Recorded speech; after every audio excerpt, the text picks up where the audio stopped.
అందరికీ good morning అండి. Bachirao IAS study సర్కిల్కి welcome అండి. ఈరోజు ఒక న్యూ టెక్నిక్ ఇది నేను యూస్ చేసిన తర్వాత కొన్ని ప్రీవియస్ ఇయర్స్ క్వశ్చన్ పేపర్స్కి రీసెంట్గా చేసినప్పుడు ఇది 80% అనేది టెక్నిక్ కరెక్ట్ అయింది. ఇది ఎప్పుడు వాడాలి అంటే కరెంట్ అఫైర్స్ వస్తాయి, వెరీ టఫ్ క్వశ్చన్స్ వస్తాయి, మనకు ఆన్సర్స్ అసలు తెలియదు.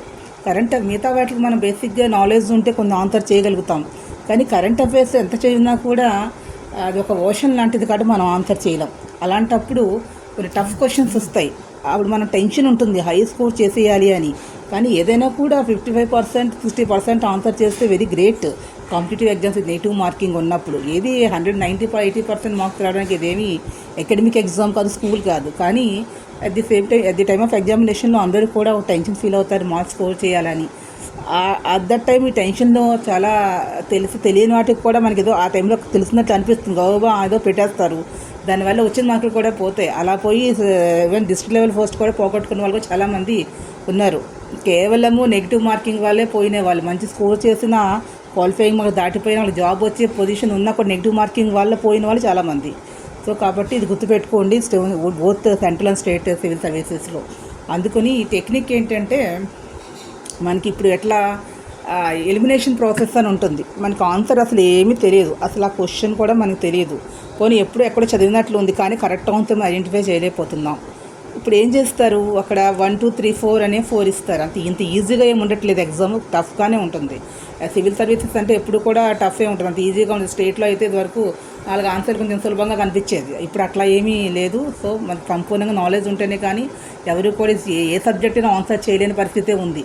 కాబట్టి గెస్సింగ్ అనేది పనికిరాదు. కానీ ఇక్కడ ఎలిమినేషన్ ప్రాసెస్ నాట్ గెస్సింగ్ అని కాదు, ఎలిమినేషన్ ప్రాసెస్ అంటే ఇది ఒక ఫార్ములా, మ్యాథమెటికల్ ఫార్ములా మనం యూస్ చేసేది ఒక సైంటిఫిక్గానే చెప్తున్నది, ఇదేమీ ఏదో గెస్ చేసి చెప్తున్నది కాదు.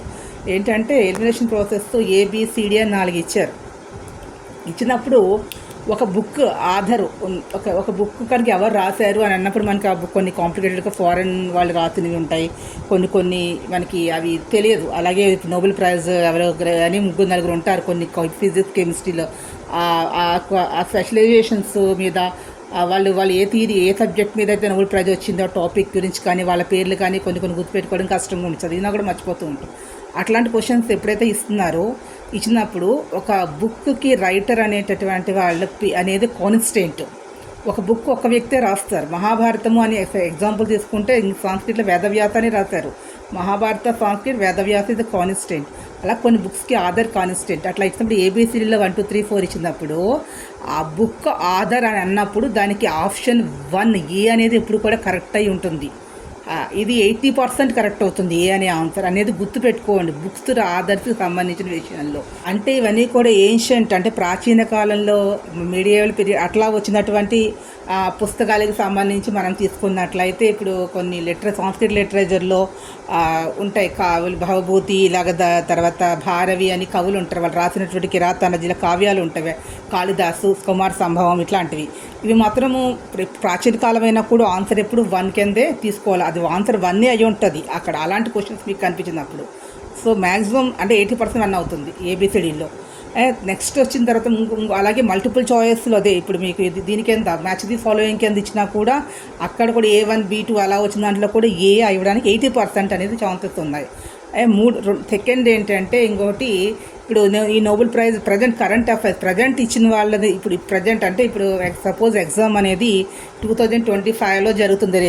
రేపు సివిల్ సర్వీసెస్ కనుక 2026 జూన్లో ఎగ్జామ్ జరిగింది అనుకోండి, 2025లో ఇప్పుడు నోబెల్ ప్రైజెస్ అనేవి వచ్చినాయి, ఇప్పుడు అనౌన్స్ చేశారు. జనరల్గా ప్రిలిమినరీ ఎగ్జామ్ మేలో జరుగుతుంది, ఇదో మేలో జరుగుతుంది, జూన్లో అలా జరిగినప్పుడు ఈ 6 months అంటే ఇప్పుడు అక్టోబర్ అప్పుడు క్వశ్చన్ ఫ్రేమ్ చేసినప్పుడు అక్కడ ఆన్సర్ ఏమై ఉంటుంది అంటే 2025లో Nobel prize winners physics chemistry economics ఇట్లా అదేవిధంగా నోబెల్ పీస్ ప్రైజ్ ఇవి ఎవరికి ఇచ్చారని మ్యాచ్ ది ఫాలోయింగ్ కింద అదేంటంటే కింద అటు ABC అలాగైనా ఇవ్వచ్చు, లేదంటే ఇలా 1 2 3 4 కింద అలా ఇచ్చారనుకోండి. ఇచ్చినప్పుడు మీరు ఆన్సర్ ఏదై ఉంటుందంటే ఇది ప్రజెంట్లో ఉంది అంటే ఏంటి, పాస్ట్లో ఉన్నది, ఓన్లీ పాస్ట్ అనేది తీసుకున్నప్పుడు ఏమవుతుంది ఆన్సరు C అవుతుంది. పాస్ట్ ప్రజెంట్ కూడా ఉందన్నప్పుడు B అవుతుంది. పాస్ట్ ప్రజెంట్ ఫ్యూచర్లో కూడా అదే అన్నప్పుడు ఏమవుతుంది 1 ఈజ్ ద మోస్ట్ అవ్వడానికి అవకాశం ఉంది. కాబట్టి ఇలాంటి క్వశ్చన్స్ వచ్చినా కూడా ఆన్సర్ 1 అయ్యేదానికే ఎక్కువ ఛాన్స్ అనేది ఉంది. అంటే ఏ అనే ఆన్సర్ అవ్వడానికి ఏబిసిలో ఏ 1 2 3 4 అయితే 1 అవ్వడానికి ఛాన్సెస్ అనేవి ఎక్కువగా ఉన్నాయి. కాబట్టి ఇది గుర్తుపెట్టుకోవాల్సిన అవుతుంది. నెక్స్ట్ వాటిలో మీకు all of the above, none of the above అని ఎలా చేస్తారని చెప్తే వీడియో పెద్దదైపోతుంది, అందరూ చూడరు కాబట్టి చెప్తున్నాను. నెక్స్ట్ వీక్ మిగతా టెక్నిక్స్ అని చెప్తాను, నేను అప్లై చేస్తుంది. సో ఈ వీడియో మీకు నచ్చినట్లయితే please subscribe my channel, comment బాక్స్లో కామెంట్స్ తెలియజేయండి. మరిన్ని కొత్త టెక్నిక్స్ మీ ముందుకు వస్తాను. Thank you to all. At least మీకు 20% ఉపయోగపడినా కూడా కొద్దిగా నెగిటివ్ మార్కింగ్ నుంచి మీరు బయటపడగలుగుతారు. Thank you to all.